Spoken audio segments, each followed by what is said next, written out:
Long ago there lived a kind and beautiful princess. Her lips were red as roses, her hair as black as ebony, and her skin as white as snow. Her name was Snow White. She lived in a castle with only her wicked stepmother. The queen took care for her. All day long the king made her cook and clean, forcing her to wear rags instead of royal dresses. But nothing could dim Snow White's beauty or her caring heart. Even as she scrubbed the castle steps, she sang, the birds flocking to hear her voice. White sang of her wish to find true love. Her song soared over the castle walls and caught the ears of a handsome prince, who couldn't resist coming closer. He rode his white stallion up to the castle, bounded over the wall, and watched Snow White in wonder. No sooner had he set eyes on the princess than he fell deeply in love. The prince couldn't help singing along to Snow White's song of love, taking her by surprise. "Oh!" cried Snow White, turning, and not knowing what else to say. She hurried back up to into the castle. "Hello, did I frighten you?"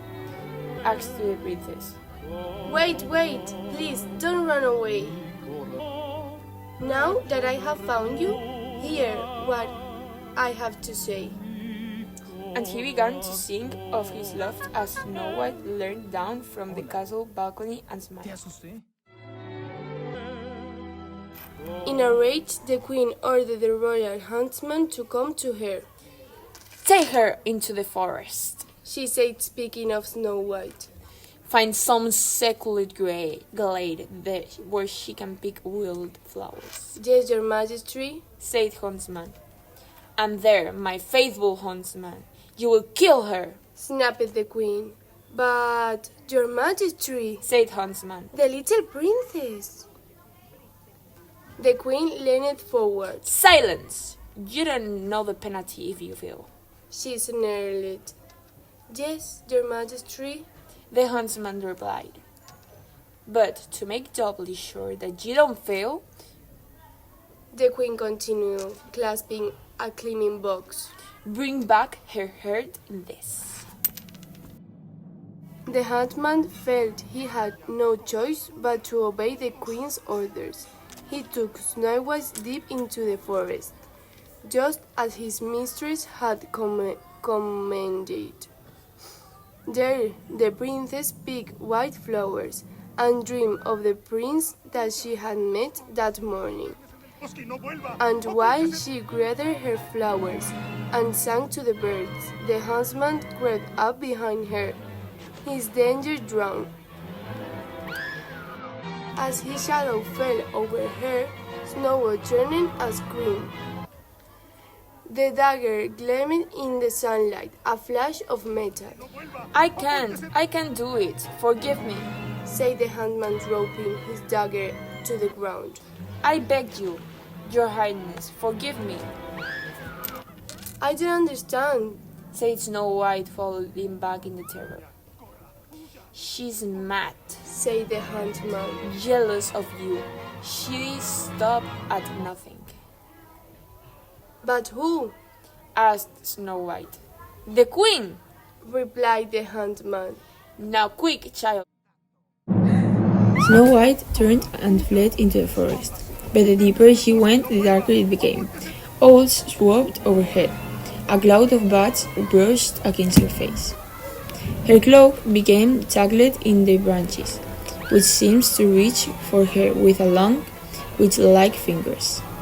Leaves caught on the wind and swept before her eyes, so she couldn't see which way to go. And still she ran, even as the trees closed in around her, and everywhere she turned, she saw 100 watchful eyes. Snow White was walking over the forest, and she found a little house where nobody was inside. There were 7 little beds, each with a name carved into the wood. Snow White read them out in turn. Dog, Happy, Sneezy, Dovey, What funny names for children, Grumpy, Bashful, and Sleepy. On hearing the word sleepy, Snow White yearned. I'm a little sleepy myself, she admitted. She lay down across the beds, closed her eyes, and in no time at all was fast asleep.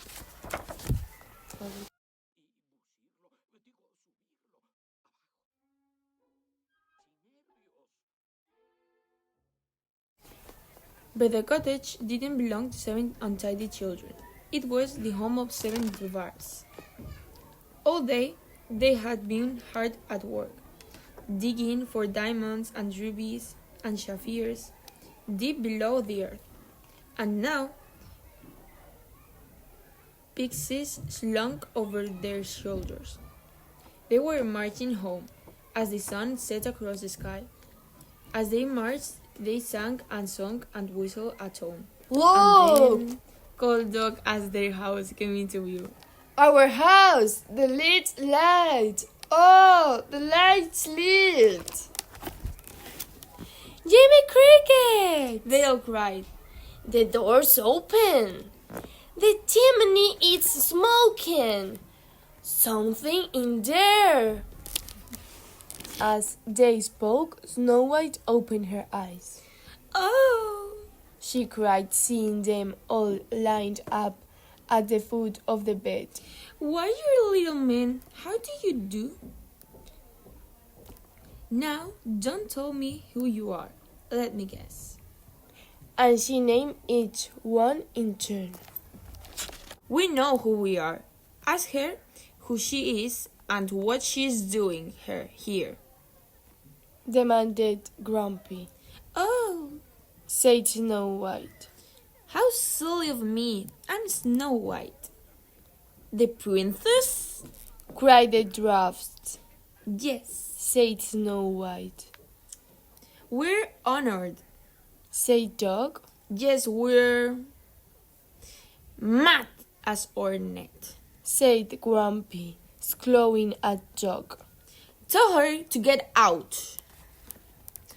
Please don't send me away. Began Snow White. If you do, she'll kill me. Kill you? Who will? Asked the dwarfs. My stepmother, the queen. Explained Snow White. She weak. She's bad. Cried the dwarfs. She's right mean. If the queen finds her here... But she doesn't know where I am. Said Snow White. She knows everything. Said Grumpy. She's full of black magic. She could even make herself invisible. Oh, she'll never find me here. Said Snow White. And if you let me stay, I'll keep your house. I'll keep house for you. I'll wash, I'll sew, I'll sweep, I'll cook. Apple dumplings? They asked eagerly. Yes, Said Snow White. and plum pudding and gooseberry pie. Gooseberry pie? Said the dwarfs. Hooray! She stays. As Snow White cleaned and cooked, she sang her lovely song. Her voice wafted out of the open window, and the birds and animals of the wood gathered round to hear her sing. But she was interrupted by a sharp cackle. An old hat stood by the kitchen window, her bony, claw-like fingers grasping the steel. Making pies? She pulled an apple from her basket. It's apple pie. And to make the milkfolk's mouth water. Like to try one? One held back, hasting worry, but the woodland animals knew at once that this old hag was the wicked queen in the geese.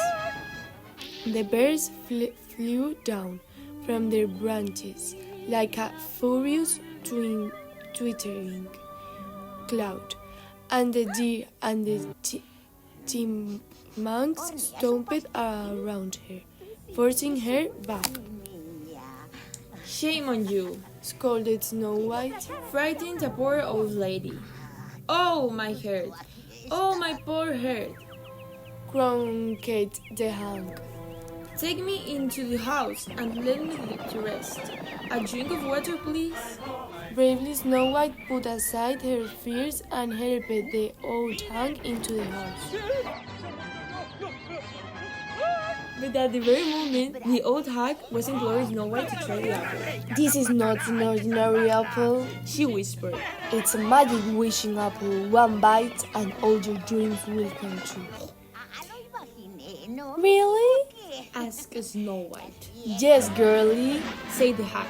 There must be something your little heart desires. Perhaps there's someone you love.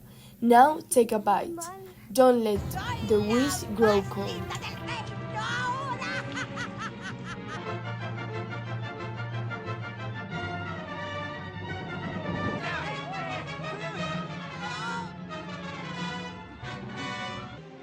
¡Malditos enanos!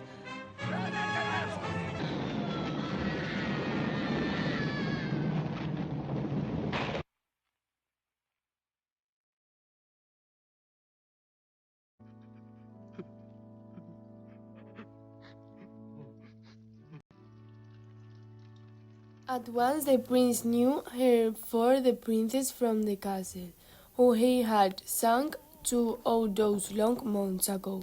He walked over and saw her lying there just like one sleeping. The prince bent down and kissed Snow White gently before kneeling by her side. The dwarfs came with him, and the woodland animals gathered round. Then slowly, hesitantly, Snow White's eyes fluttered open. They yawned and stretched, and one by one the dwarfs, the animals, and the prince saw that Snow White had awoken. Wordlessly, Snow White reached out to the prince, and he gathered her up in his arms. The dwarfs rejoiced. They danced and hugged each other. The deer pranced before them, and the bluebirds snapped and dived through the air. The prince placed Snow White on the horse, and she waved goodbye to the dwarfs. Then together they set off towards the sunset. On the horizon, just visible by the light of the setting sun, was the prince's castle, shining gold. Snow White smiled. The